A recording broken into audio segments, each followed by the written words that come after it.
Hear Me See Me podcast is sponsored by Zenoti, the #1 cloud software for salons and spas. Because when people feel good, they find their greatness.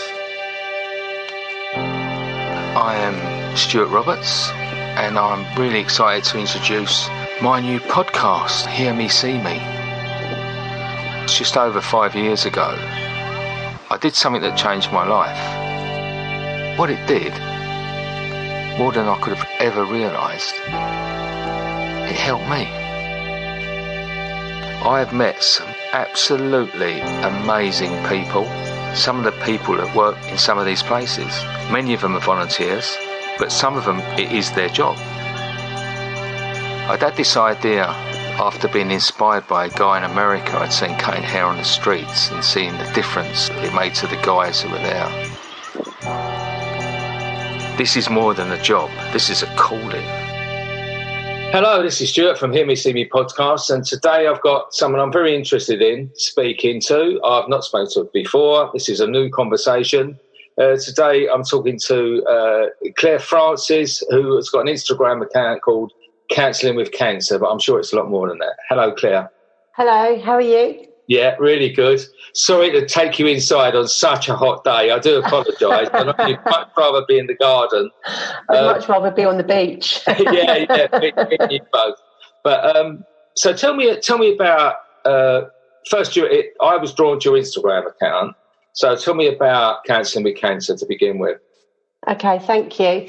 It's nice to hear that someone enjoys your Instagram account, isn't it? Because you're posting every day, and you kind of wait for the likes, don't you? And but it's nice to know that people are engaging with it.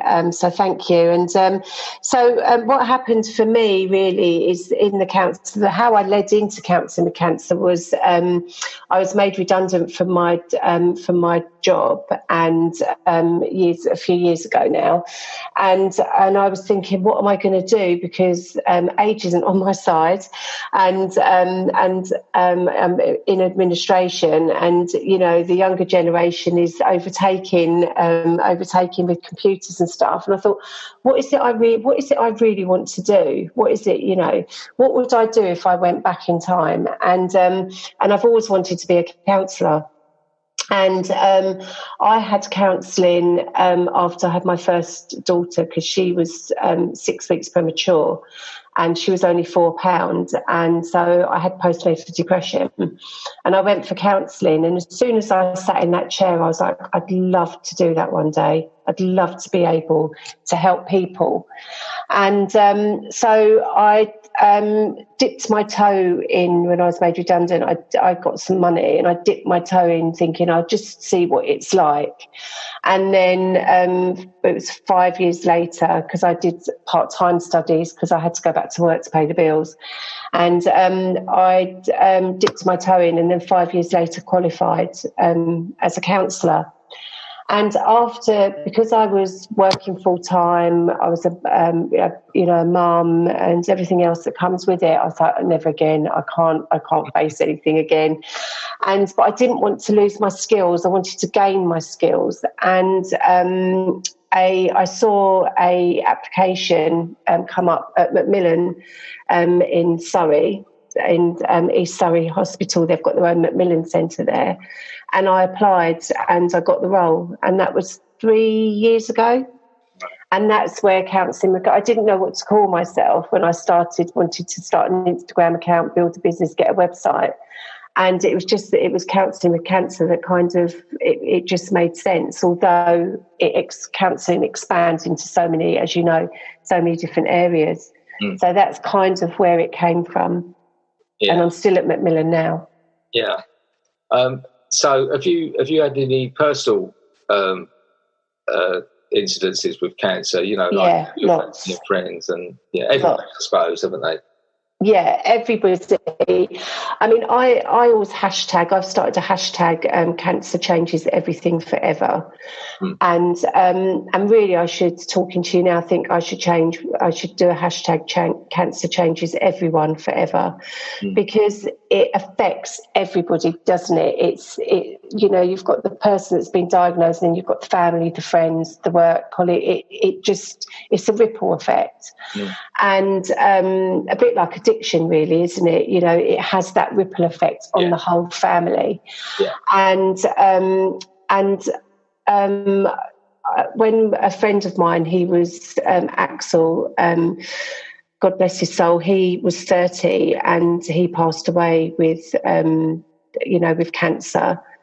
And 30 years of age, we were all going out, enjoying ourselves, clubbing, doing all those things, and it was just really, really sad, and to watch somebody and the family go through everything that cancer brings. And we lost 3 years ago. We lost 2 of our friends within weeks of each other with breast cancer. And both in their early 50s, and it's just so sad. It's horrific. And to watch the families go through it, and the pain that the patients have to go, that they go through, it's psychologically changing. It does, for me, it does leave an effect on my life. At some point, it never goes away. Yeah, my dad had leukemia, and he died. It took 4 months for him to die, and he went into hospital. It was just before he died. He was Scottish, and he loved New Year. Yeah, they do. And he died on the 30th, so didn't quite make New Year's Eve. Oh. But I was sort of that 4 months of watching him deteriorate. I was saying this to someone recently who's going through it at the moment. And I said, it is okay to want it to be over. I was just ready for him to go. Yeah. He was ready to go, Yeah. And it's almost like a relief. It's that terrible, deep sadness mixed with this sort of relief that it's all over. Yeah. And I think it's important. I've got a client that we're going through exactly that at the moment, and I think it's really important to not feel guilty of feeling and saying it's a relief for them to be out of pain, and for that pressure to be on the family. I think it's really important to not feel that guilt. Guilt comes inappropriately, doesn't it? Yeah. You get people who are going through life with a partner, it's the whole life of a partner, and then they get dementia. And someone with dementia is really hard to live with. It's frustrating, and it's hard work, and it's you can get to the end of your tether. And then on top of that, you then get this guilt that you feel resentful for your situation, but it's a natural thing. Yeah, absolutely. It's a natural thing to feel resentment towards the person you love. Yeah, and also the mood swings, the mood swings like with cancer, and the mood swings with mental health, dementia, they can become quite aggressive and can kind of turn, can't they, on you. And so that must be the times where you feel really frustrated with it. Yeah. And then afterwards, it's just, you just can do nothing but love them, because it's not their fault. It's just... No. It's what's happening, isn't it? It's so the emotions just go up and down. It's just it's an absolute roller coaster ride. Yeah. So how did you manage to cope with when your father passed away? It came at a very difficult time. You started to cancel me, Claire. Yeah. You can't help yourself, can you? You can't. You just can't, can you? But it's like you say, you like learning about people, and it's like, you'll be good. You'll be part of my CPD this month. My continuous improvement. It was, to be honest, it took over everything. So I was working at the time. I had a business, and it was like work, visit dad, go home, work, visit dad, go home. And then all of a sudden that just finished. But I was, fortunately or unfortunately, I was 9 months into recovery. So I was at a very delicate stage in my recovery. And I was at the stage where people jump off because it's a great reason. Like an addict will look at a great reason for something to drink or take drugs. So what you find is no, like no wonder he's had a drink. His dad's just died, you know. So I found I was so lucky that I had a real strong recovery around me. I'd gone into AA, and I really lent on that at the time, because without that, I wouldn't have been able to, I would have very quickly run out and done what I shouldn't have done. Yeah. My mum has often said since that, I was a rock for her. And I love that because I wouldn't have been, I know where I would have been. I would have been self-centred. Poor me, my dad's just died, feel sorry for me, and all that stuff. Instead, I was there for my sister, for my mum, and which is important, which then that's what helped me through it, being a positive person around all that going on, stepping up, Yeah. And I had a great thing with my dad. Just before he died, he was Scottish and he was very, forthright.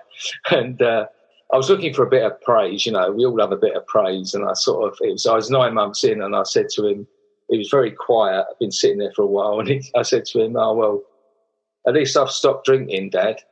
And then he just didn't say anything. And he said, about fucking time. I know, it's amazing, isn't it?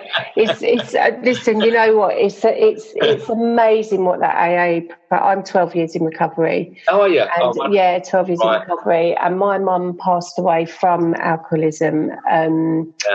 When I was I think I was 18 months sober. Right. And it, AA was my rock. Well, AA still is my rock. It's just amazing, isn't it? Because we don't need an excuse to drink, do we? Really, no. we just do it. Yeah. And and 9 months, and having such a major. I think I was 9 months sober when my nan passed away from natural. She was 90, and I miss her every day. And it was just meetings, isn't it? It's just kind of to get you through it and do what you need to do. I went to a meeting that night. He died in the daytime. Yeah. The 30th, and I went to a meeting that night, and it's just such a great thing to be around people who know what you're going through, and it's such a support. And I found that, during lockdown, this is where it's been very hard for people, because with the meeting stopping, and albeit they went on to Zoom, but you've not got that connection, and to be honest, we need a hug, and as you know, that releases all the serotonin, like when you're hugging people and that. And when you've not got that, it was great that it was great it was still there and everything, but I think a lot of people did struggle during that time. I do believe they did. And look, do you know what? It wasn't, for some people it wasn't ideal, but I just felt that it was part of the the promises, and God's doing for us what we can't do for ourselves. And hey ho, look, I've got cancer clients with cancer, they had nothing. They had nobody, their families couldn't go and see them. They couldn't, they're standing at windows waving at people. They're, people can't go out because we're all in lockdown, so they've got no connection. We were so lucky that we had that connection, so lucky. And, we're going back face to face now, and slowly it's easing. And, we've still got it. How amazing is that? It's beautiful. Yeah, on a light note, we had a wonderful experience in January. We were still in the height of lockdown, and my daughter had a baby at our house, because, as you say, people couldn't be together. So she desperately hung on to a home birth. Yeah, she lived with us at the time, so that she was allowed. So there was her and her fiance and my wife. I wasn't really supposed to be there, but I hid in the bedroom away from the midwives because I couldn't. You just listened, did you? My other kids, because I've got 5 kids and 4 grandchildren now, they sort of went off to the flat to look after the other grandchildren. And then it was like, it was such a wonderful experience. But she was scared to go into hospital. Yeah. She had a very long labour, so she'd have been on her own for sort of 36 hours, going through a lot without no one there, and that's a wonderful thing. That's childbirth, so when you're going through people have gone through the last hours of their life, and hats off to the wonderful NHS staff who have often been there for people and held their hand and maybe held up phones for people so they can, but that never comes back. So you must have seen so much with people coming to you for help since that time. Yeah, for lots of different reasons. I had students come to me to help them get through because they're booking university to get away from their parents, to go and have a bit of a wahay time and study, or study at the same time, and then all of a sudden they're in their bedrooms having to do their studying with their mum snagging at them saying, have you done your work? Are you doing your schoolwork, your university work? And, worrying about their grades and everything. So their university experience has been completely different to what it's meant to be. And so I've helped students go through COVID. And also another thing as well, working from home, it's like people feel guilty for taking a break. Because on your work computers you've got all these Teams and stuff. Your light goes on, your light goes off, your light goes green, your light goes red. And people think because it goes amber, they're not allowed to go and have a cup of tea, or they're not allowed to have a lunch break, or so it was almost like it's almost like burnout, so they were coming to me for things like that as well. So lots and lots of different reasons in COVID. I think it's true what you said there, because it's so imperative to have a break. And you found that people in the workplace don't tend to work like 9 solid hours, do they? You have breaks, you go off and get a coffee, or you have a lunch break. And all that. But with at home, they just felt obliged to just keep sat at that solid desk and just go off for a pee or something, and it's not healthy at all, is it? No, it's not. You need to have a break. And even if you go outside your front door and just walk down the road for 15 minutes and walk back for 15 minutes, that you're getting a change of scenery. You're not, like on a day like today, you might come out and think, God, I didn't see any of the sunshine. We had 3 days of sunshine this year and I've not seen it, because we're just too involved in what's going on in our work. And so I'll just do this, I'll just do that. And it can be very isolating. So it's really important to have those breaks and make a connection and speak to people. Pick the phone up. Don't always text. Don't always email. Just pick the phone up and speak to somebody so that you're hearing another human's voice. It's so important. And so, what's it been like working with Macmillan? I mean, it's a sort of divine sort of path that you took there that led you straight to Macmillan there. What's it been like working for them? It's amazing. It's such an amazing charity. I haven't been into the centre since lockdown last year, March. So a lot of my clients are at the moment virtual or on the telephone. But when you go there, it's such a lovely. The staff there are amazing. They're lovely, and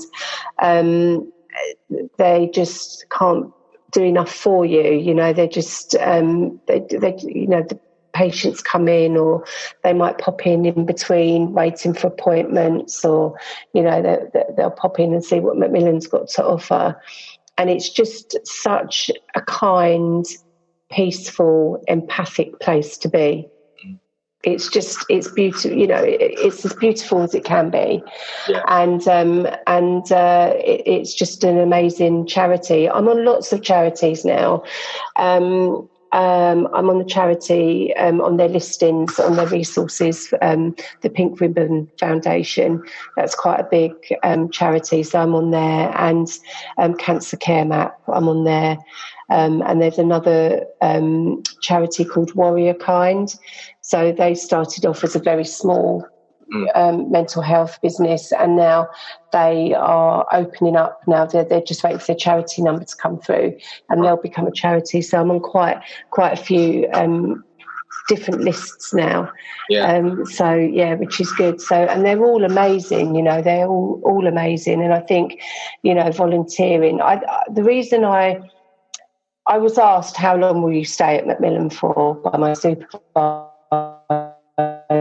and I said I can't see me ever leaving, even if it's one client that I have a week. That's one client I'm helping, and you're volunteering and you're giving back, which is part of our programme, is giving back. Yes. And it's like you're giving back to the community. And so they've got me as long as they want me. It's what happened to me with we became a fully registered charity in 2019, I think, but there was 5 years before that. And it's something that I do all the time now. But if that all stopped tomorrow, I still would be doing that. Like I say to people, whatever happens, I'm doing this I'm doing Apex Homeless for the rest of my life, because I meet so many people, and it's the way I can send a message a lot of the time, is because just by cutting someone's hair and we get chatting. I mean, I don't preach to them, but I get chatting, and they say, "Why'd you do it?" And I say, "Well, recovery," and it makes me feel better. And so many times I connect on that level, and we've got so much in common. That empathy comes through, and the connections are amazing. I'm never going to give that up. And I knew how much it meant to me when we first went into lockdown, and it was taken away from me. We couldn't go out and do what we do. I struggled a lot. Really did struggle a lot. And did you? Yeah. We've been going back out. I feel myself again now. So that's interesting, isn't it? That you felt that way. That you were kind of, that when you think about it, because you can't go on the streets and cut, can you? Have you got a certain space that you go to, or do you just go around London? Well, it all began in Romford, right? So okay. Oh, okay. Yeah, I mean, because you've got a London accent, right? Yeah. I live in Hornchurch. Okay. But I used to go to what it was. I was doing. So I was probably about halfway through. So I was about 7 years in recovery, and I used to go to the Salvation Army on a Monday, and we used to do like talks to some of the guys there. Yeah. And what we do is just sort of do mentoring and buddying up and all that sort of thing and chatting. And I saw a guy in America do it. So then that led me to think, next week I'll take my scissors. And wow. Yeah, that's all it was. And I took my scissors the following week, done some haircuts, and I just fell in love with hairdressing again, because it was pure. There was no money, there was no business, there was no VAT, there was just pure hairdressing, which is giving me goosebumps. Yeah, how lovely. It's what you go into, isn't it? If you start off, you just purely go into that, and then it gets complicated. And it was so wonderful. And I said, I'm coming back. And quickly, I did put a couple of pictures on Facebook. And then I friend hairdressers who were friends said, we're kind of come and help you. And then the Tom-Toms went out for the old Salvation Army side Ilford saying, will you come to us? And, they soon know there's something. And it grew from there. And now we've got 67 sites across, just before lockdown, we had 67 sites across the whole of the UK. We got up to 600 volunteers, and we've so far given over 40,000 haircuts. So that all stemmed from that moment, But what we do work in places like unfortunately, Salvation Army Romford's never reopened. But we've got some that haven't, but we've got new ones that we've started. And they're always in a day centre or a Sunday Army or just wherever people are being cared for, where they go to eat or chat or some food or some clothes. We go there and we just rock up once a month. But the important thing is we make sure it's consistent, so people know that we're a regular feature. They can rely on us. And some people, I've been cutting their hair 6 or 7 years since I started. Wow. Unfortunately, they're not out of their circumstance, but it's a wonderful thing that they can get to know us and trust us. But also, it's something that's replicable. So now we're out and open again. We can get out there and we're regrowing. By the end of the year, we'll be back to where we were at the beginning. Yeah. Lockdown, and then we can move forward. Yeah. Next year. Yeah, maybe I'm just thinking like I could, obviously share some of your posts and stuff, but I'm kind of just thinking that when we were in COVID, my daughter's a hairdresser. All right. And when we were in COVID, in that first really strong lockdown, and people couldn't get their haircuts, all they wanted to do was have their haircut because their fringe is getting too long, or and I know the homeless, it could be years worth, but for general public, they're not used to that. A lot of them are used to, I mean, not everyone gets a haircut every 6 weeks, but a lot of them are used to kind of being able to groom themselves, aren't they, and make themselves look nice and whatever. And I found that talking to people, they were just like, especially on Zoom and stuff, you're at a meeting at work and stuff, they're just like, I just want to get my hair cut. I just want to get, and I used to like, you could, I don't know if you remember, but, or if you went on it even, but if you went on to the .gov.uk COVID, you could send Boris a message.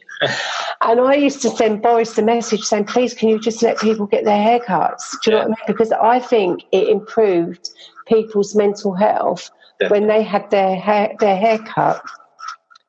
You feel like a completely different person, don't you? And I really do believe that had a strong impact on people's mental health. I don't know if you agree or not. Definitely. And we've done a lot of thought about it, and a few people have come up with, and it's not my idea, but I forget who said it to me, but it makes such sense. Why it's so effective in that way is that we touch. Yeah, There's not services that lay hands on people. Yeah. So anything where you touch, you instantly connect and you break down that communication barrier. Yeah. Everyone offloads to the hairdresser. They do, yeah. My daughter comes home, she doesn't want to talk. No, and then they get burnout. You come home, and that's the thing. You're, how you doing? You've got to talk to your wife. Doesn't get a word out of me, which is quite pleased about. But it definitely, it's that, and it's like anything. Once something's taken away, you realise the value of it. Yeah, and that's what happened with hairdressing, and that's what realistically people will forget fairly quickly, because there'll still be everything like that short-lived. Because as a human being, we don't tend to appreciate what we've got till it's gone, and then we quickly don't appreciate it when we've got it back again. It's flaws, I'm afraid. It's very interesting though that the effect it did have on people. I've done a lot of work with the British Beauty Council, and they done some astonishing work. And Millie Kendall, who's the head of British Beauty Council, she lobbied the government a lot about getting us open again. Yeah. It wasn't the only one contacting Boris. Hey, I used to go, any haircuts yet? Yeah. Can we have a haircut? And he definitely needs one, doesn't he? Bless him. I'll tell you a story. One of my friends, I won't say what store it was, but works for a big company, and Boris went in and said, I need a haircut. Well, because she was the manageress of the salon, they went, you've got to cut his hair. And this is when he was Lord Mayor, this is when he was Mayor of London. And anyway, she sent a message and said, you're not going to believe I've just cut Boris Johnson's hair. And I was like, oh my God. And then the next day it was in the newspaper, Boris has had a haircut. So this goes back quite a while. It's not just now. He's always needed a haircut, hasn't he? I think, bless him. And I think that's his trademark. Yeah. He must come out. That's his personality. He made him look really, he probably come out looking like me, and then he went straight out and done all of that, because he's this buffoon image he's got. Yeah. He don't have to have his hair sticking out like that. It's his trademark. I think it's part of his, that inner child, kind of thing. And that maybe he needs to come and see me. I think perhaps he needs the two of us. I was just going to say he needs the two of us. Yeah. I can do the outside of his head, and you can do the inside. The inside. Oh God! Imagine trying to get into this inside his head. Oh dear. Bad enough in my own. I don't want to be anyone else's head. That's totally, absolutely, 100%. I didn't know this about you, so we really have got that in common, which I didn't know. But so where, how does that help you? The work you're doing, like it must do something for you. Helping. What the counselling and the counselling with cancer or the cancer? How does that help you? Cancer. Do you know what? I think when you do this kind of work, I don't know how you feel. I mean, I can hear gratitude, and when you talk about what you're doing, I just, for me, I just feel so rewarded. That's the word I want to use. I feel so rewarded that I can help somebody on their journey of their lives, and because some, I get mums who have lost children, not younger children, but adult children. I've had daughters that have lost their mums. I've had clients that are terminally ill, and suddenly it goes silent. All those things. But I just feel that I've had that privilege to help somebody through some part of their life and to help them have a better freeing life, and hopefully they've managed to deal with some of the things that was bothering them, because a lot of the time when clients come to me, the catalyst is the cancer, but there's so much else going on around it, as we know, and for me that's the reason that they've come to me. But when they talk about it, it's like their families, how they're going to cope. Their anniversaries are coming up. They've got appointments coming up that they're feeling, they're worried. They're getting anxious about, their 3-year appointment. Has it come back? What's it doing? All those kind of things. There's so much to it. And to be able to walk, and I often say to my clients, my supervisor said to me, how do you walk with a client though? You're doing it virtually, but I suppose that's part of program as well, isn't it? It's like, I'm walking with you, so I'm going to hold you through this week until I speak to you next week. So when you're at that appointment, just remember that I'm there with you. I'm holding you. You're not alone when you're going, because they can't go into appointments when we're in COVID. They can't take people with them. Their wives or their husbands sitting in the, or some of them are single. They haven't got families. They're just everyday people. So I find that one client in particular, she said to me that she wrote to her company, and they were choosing a charity to that they could fund for that year. And through sponsorship and various different things. And she said, through me being so kind and empathic with her, and walking with her through her journey, she gave a story about me and her, and in her, to her company, and they decided to choose Macmillan. It's just, she was in Macmillan, and they decided to choose Macmillan as their charity of choice for this year. And you hear stories like that, and I'm just so grateful that, so it's not, we're also giving back to the charity as well. It's a bigger picture, isn't it? It's such a bigger picture out there, and it's just so rewarding. So for me, that's what I get, rewards. Yeah, and that's I can wholly agree with that, because it's mirrored in the same thing. And it's just gratitude. And it all comes on top, and I feel like everything's going wrong, and I've had some big major stuff happen the last couple of years, and then I go out, I meet some people who have got nothing almost no future to a degree, and then they act like they've got everything. And I think, who am I? What? How can I worry about my stuff when there's people facing such adversity with a smile? Yeah. And absolutely, 100%. And that's why I always say to people, this is the thing of volunteering. You know, all we ask of our volunteers is half a day once a month. Yeah.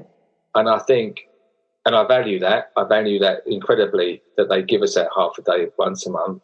But if someone hasn't got half a day once a month, I think they need to question their compass, you know, like their balance in their life.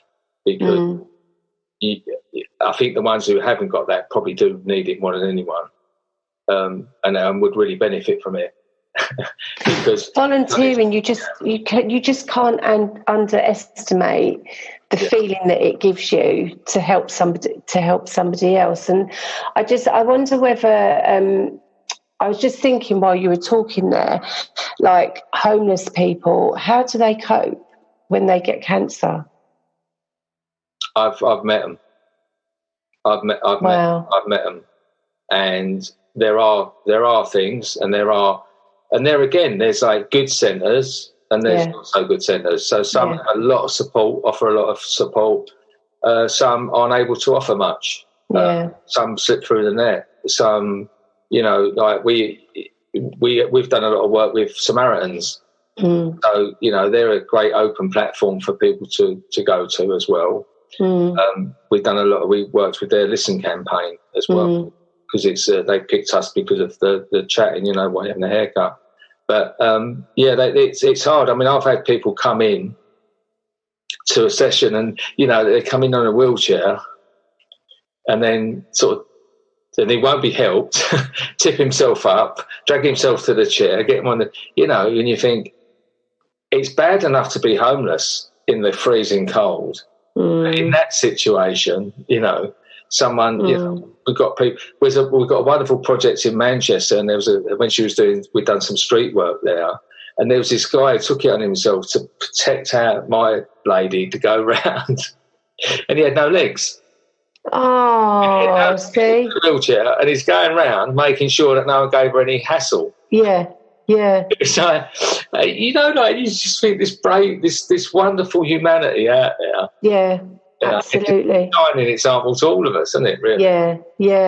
If I'm out shopping when we're allowed out, if I'm out shopping and I see a homeless person, I always go and get them something, whether it be a McDonald's coffee or a muffin to give them a bit of energy, or if it's cold, I'll get them noodles, and you know, I'll always take something to at least one, because you can't do them all, but sadly, I will always, you know, I drag my daughter to say, come on, you know, they're older now, they're 20, 22 and 26. I'm like, come on, we've got to go to McDonald's, let's go and get something to eat for them. And they're so used to me doing it now, but I never really, I mean, I'm telling you that, but I don't really although it's on podcasts now, but I don't generally broadcast that I do that. I just do that because I just, you know, just them to have a warm cup of tea.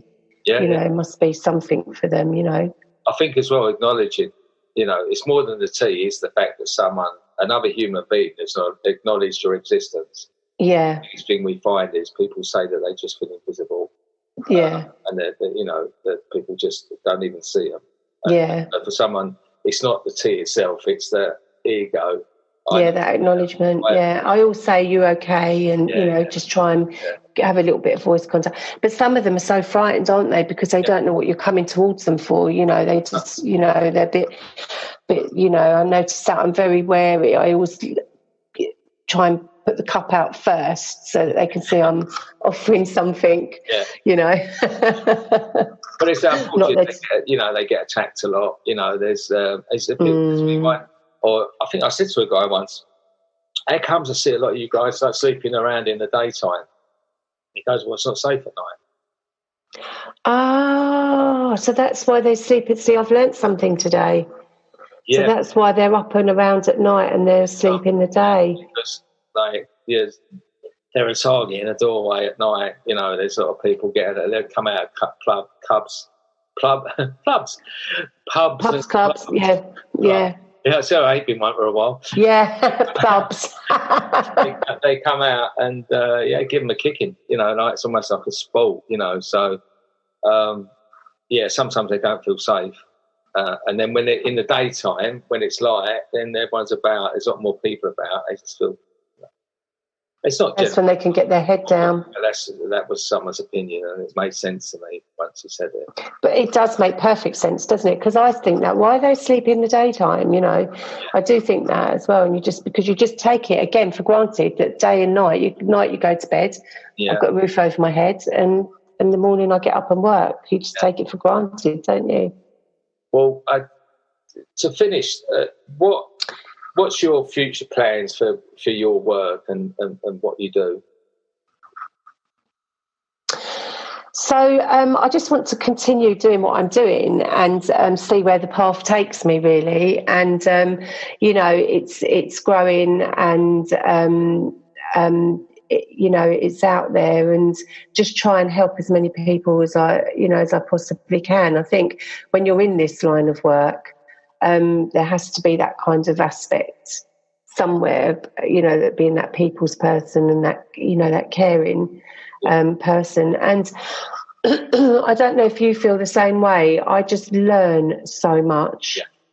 I mean, I've learned so much off you already today, and it's kind of like, you learn so much, don't you, by talking to people, and I get my energy off of people as well. And you're forever learning. You can, in counselling, there's always something to read or to listen to, or, hear different people's points of view to help you become, for me to enable to be the best. I'd like to be the best counsellor that I can be in a situation that I'm given. Yeah. We can't ask more than that, can you? No. You just try your best. It's been lovely talking to you. I'll when we do it, I'll obviously put the links to your Instagram and all that stuff as well. Yeah. Continue doing what you're doing. And same to you. It's been really nice talking to you, and please keep in touch. Yeah, do, definitely. And I'm a Londoner, and I was born in South London, in Wandsworth, so it's really nice to hear a London voice through the screen. Well, I'm sure we'll be able to meet up at some point. Hopefully, yeah, definitely. Yeah, I'll come and track you down. I'll stalk you. No problem. Yeah. All right, take care. Enjoy your family. Yeah. Okay, take care. It's just over 5 years ago, I did something that changed my life. What it did, more than I could have ever realised, it helped me.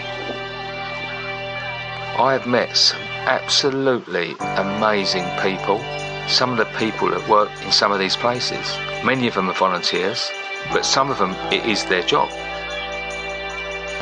This is more than a job, this is a calling.